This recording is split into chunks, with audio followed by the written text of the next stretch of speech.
Okay, so hello everyone and welcome to the presentation about the FlexTiles hardware architecture. I would like to start with a short recap, and what we see here is the FlexTiles architecture with the GPP nodes and all the other components. And I would like to start with the definition of a tile. So a tile is a logic construct consisting of a GPP, so a general purpose processor, which is connected to none, one or several hardware accelerators. And the connection is done via the network on chip.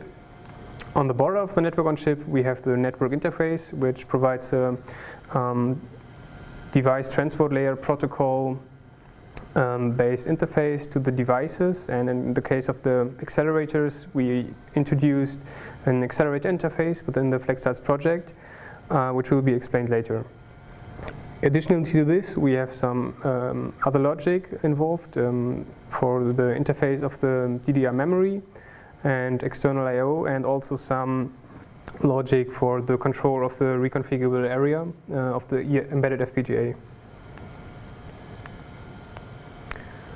Okay, so what you see here is the base platform that we use for the integration. So we have 5 general purpose processors connected over the network on chip, and a module for the DDR and external I/O interfacing, and another module which is used for debugging output with UART, as you can see on this slide.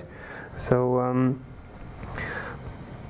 this monitor module has a UART output and is also connected to the module for the DDR and the external I/O interface. In general, or in overall, we have 7 processors in the system. As we are using Xilinx FPGAs, we have microblade soft processors, and we have, well, 1 per GPP, and then 2 others in the monitor module and also in the DDR and external I/O module. The external I/O module looks like this. So let me go back to the slide. As you can see, there's a connection between the monitor module and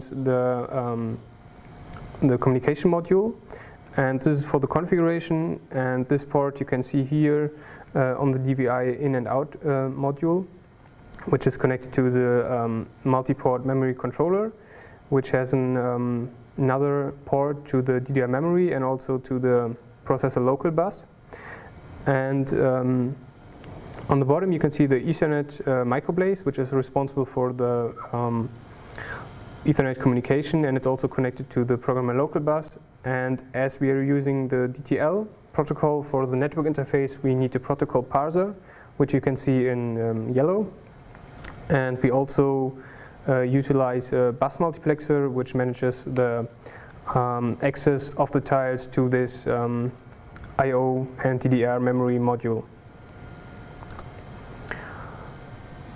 As you've seen in the previous presentation, the FlexTiles development board contains 2 FPGAs, and in order to be able to support larger designs, we extended the platform to utilize both FPGAs of the FlexTiles development board, and therefore we added some additional logic, which you can see on the lower right corner.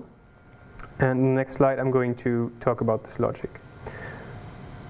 So what we basically did is we added a bus multiplexer as before, and a module called shell. And the shell module does a clock domain crossing and also conversion from the DTL protocol to the point-to-point streaming DTL protocol. And at the border between the 2 FPGAs, we have an interface which has a 32-bit data bus.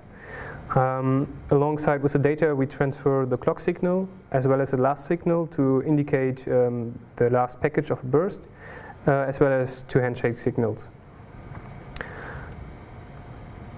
For the physical connection on the FlexTiles development board, we are using 2 physical channels between the 2 FPGAs. Each channel consists of 36 lanes. And on the right side now you can see a picture taken from the schematic.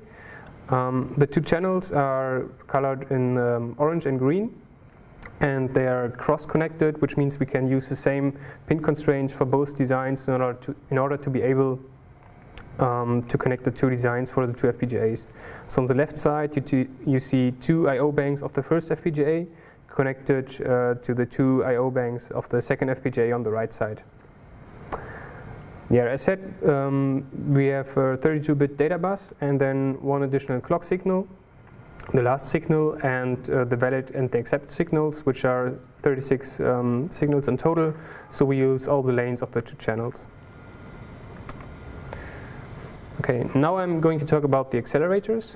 Within the FlexTiles project, we connected two accelerators to the base platform. One is the FlexTiles DSP, which is based on the ICFlex 4 DSP processor provided by CSEM, and which is optimized for low power applications. Additionally, we developed FlexTiles Lite accelerator, which is a basic accelerator to perform simple operations like adding two sequential values or to find even and odd numbers. Both of them are connected via the accelerator interface, which main task it is to control the accelerator, so in order to take off workload from the general purpose processors and to provide a unique interface for different accelerators. This accelerator interface is divided into two submodules. One is used as a protocol parser. On the side of the network interface, we have the DTL protocol, which is then converted into the accelerator interface protocol. And the second module is the controller of the accelerator, which controls the execution of the performed operation. So the protocol parser DTL to AI looks like this. We have the DTL signals coming in. They are grouped into three groups. One is the command group, the write group, and the read group. And we are using the information from the command group to control the data flow on the read and the write signals. This protocol parser creates signals in order to redirect the incoming data flow to the corresponding channels of the accelerator controller. There we have four channels. One control channel, which is used for or to request data transfers to and from the accelerator, and also to get the current mode of operation and the status and so on. Then we have the program channel, which is used to send single instructions, but also we can use the DMA engine in order to send large sets of instruction data. Furthermore, we have two data channels, one for each direction, and they also can make use of the DMA engine and therefore can easily exchange large chunks of data. Okay, so having a look at the FlexTiles architecture again that was developed within the FlexTiles project, and comparing it to the base platform that we integrated, we can see that it's nearly the same, that just the eFPGA is missing on the FlexTiles development platform. Okay, so that's it. Many thanks for your attention, and if there are any questions, I'm glad or happy to answer them.